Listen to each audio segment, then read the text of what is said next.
एक ग्वालिन थी। उसका प्रसव काल अत्यंत निकट था। एक ओर वह प्रसव से व्याकुल थी, तो दूसरी ओर उसका मन दूध दही बेचने में लगा हुआ था। उसने सोचा, यदि प्रसव हो गया तो दूध और दही ऐसे ही पड़ा रह जाएगा। यह सोचकर उसने दूध दही के घड़े सिर पर रखे और बेचने के लिए चल दी। किंतु कुछ दूर पहुंचने पर उसे असहनीय प्रसव पीड़ा हुई। वह एक झरबेरी की ओट में चली गई और वहां एक बच्चे को जन्म दिया। वह बच्चे को वहीं छोड़कर पास के गांव में दूध दही बेचने चली गई। संयोग से उस दिन हल षष्ठी थी। गाय भैंस के मिश्रित दूध को केवल भैंस का दूध बताकर उसने सीधे साधे गांव वालों में बेच दिया। उधर जिस झरबेरी के नीचे उसने बच्चे को छोड़ा था, उसके समीप ही खेत में एक किसान हल जोत रहा था। अचानक उसके बैल भड़क उठे और हल का फल शरीर में घुसने से वह बालक मर गया।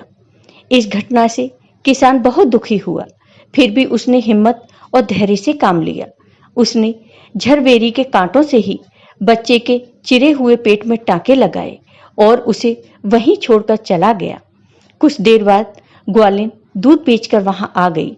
बच्चे की ऐसी दशा देखकर उसे समझते देर नहीं लगी कि यह सब उसके पाप की ही सजा है।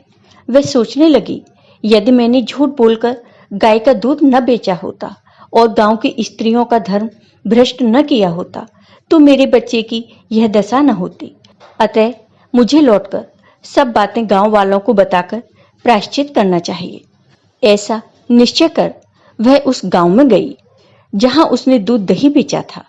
वह गली गली घूमकर अपनी करतूत और उसके फलस्वरूप मिले दंड का बखान करने लगी।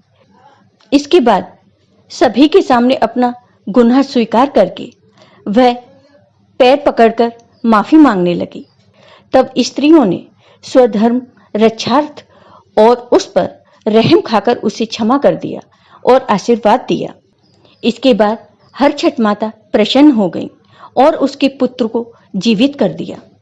बहुत सी स्त्रियों द्वारा आशीर्वाद लेकर जब वह पुनः झरबेरी के नीचे पहुंची, तो यह देखकर आश्चर्यचकित रह गई कि वहां उसका पुत्र जीवित अवस्था में पड़ा है। तभी उसने स्वार्थ के लिए झूठ बोलने को ब्रह्म हत्या के समान समझा और कभी झूठ न बोलने का प्रण किया।